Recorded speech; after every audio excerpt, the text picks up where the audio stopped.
সকলকে অনেক অনেক স্বাগত। আমাদের রাজ্যে কিছুদিন ধরে একটা প্রতিবাদী আন্দোলন চলছে, আন্দোলন মিছিল সবকিছুই আপনারা বলতে পারেন। তবে তার ভিতরে কিছু কিছু ক্লাব এই মুহূর্তে যারা 85 টাকা দুর্গাপূজায় যে পাবে সেই টাকাটা তারা ব্যাক রিটার্ন করেছে, মানে না নেওয়ার চিন্তা ভাবনা করেছে। এবং বিভিন্ন ক্ষেত্রে অনেকে বলেছে আমি লক্ষ্মী ভাণ্ডার, যুবশ্রী এটা চাই না। আমি প্রত্যেককে বলবো আপনারা এই টাকাটা নিন, কেউ এই টাকাটা রিটার্ন করবেন না। প্রত্যেকটা ক্লাব কমিটি এবং যুবশ্রী যারা যেখানে পাচ্ছেন, কন্যাশ্রী, লক্ষ্মী ভাণ্ডার প্রত্যেকে নিন। যারা মনে করেন এই টাকাটা নিয়ে আমি কি করব, আমার মায়ের, আমার বোনের, আমার ফ্যামিলির, আমার আমার বান্ধবীর সম্মান তো নেই, এই টাকাটা নিয়ে আপনারা প্রতিবাদের ভাষা প্যান্ডেলে প্যান্ডেলে ফুটিয়ে তুলুন। যে নারী নির্যাতনের বিভিন্ন দৃশ্যগুলো ফুটিয়ে তুলুন এই সরকারের বিরুদ্ধে। এখানে আপনাদের একটাই প্রতিবাদের ভাষা হওয়া দরকার, উই ওয়ান্ট জাস্টিস। একটাই প্রতিবাদের ভাষা হওয়া দরকার, আমরা বিচার চাই, আমরা বিচার চাই।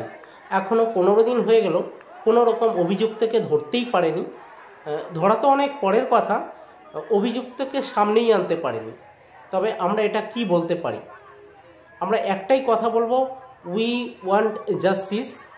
আমরা বিচার চাই।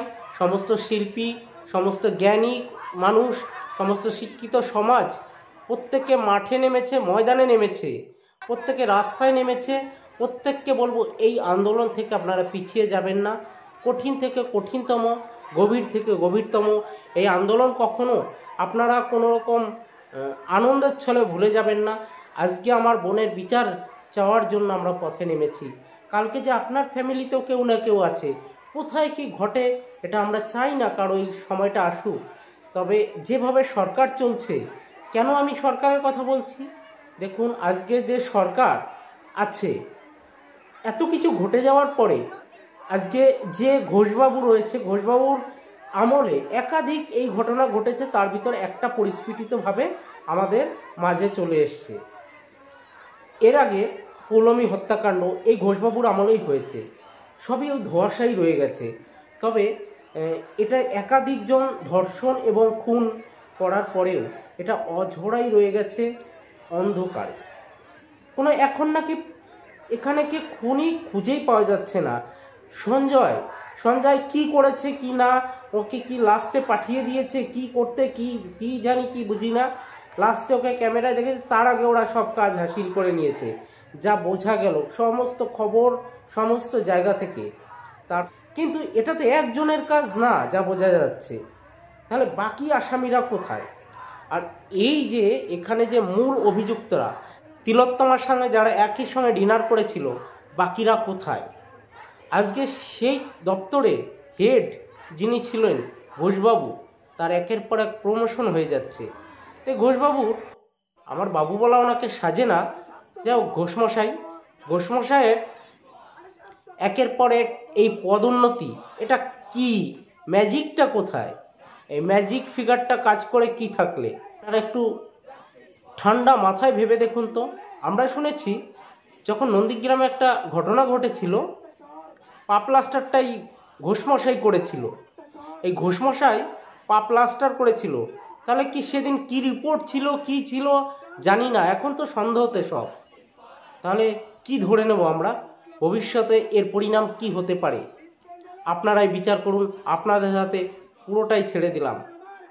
আর আমরা পরবর্তী যে মিছিলগুলো আছে, কেউ কোনো বৃষ্টি হোক, কোনো রকম অসুবিধা হোক, পিছু পা হবেন না, প্রত্যেকে এগিয়ে আসবেন, প্রত্যেকের সঙ্গে থাকবেন, আর প্রত্যেকে মিছিলে যোগাযোগ রাখবেন এবং প্রত্যেকেই সাধ্য মতন এরিয়া থেকে বেরিয়ে আসবেন, খোঁজ নেবেন। আজকে আমার ফ্যামিলিতে ঘটেছে, আমার বোনের বিচারের জন্য আমরা এগিয়ে এসেছি। আপনারও বোন, আপনারও ফ্যামিলির কেউ সদস্য, কেউ আমাদের দেশের সদস্য, আমাদেরই কেউ না কেউ তিলোত্তমা।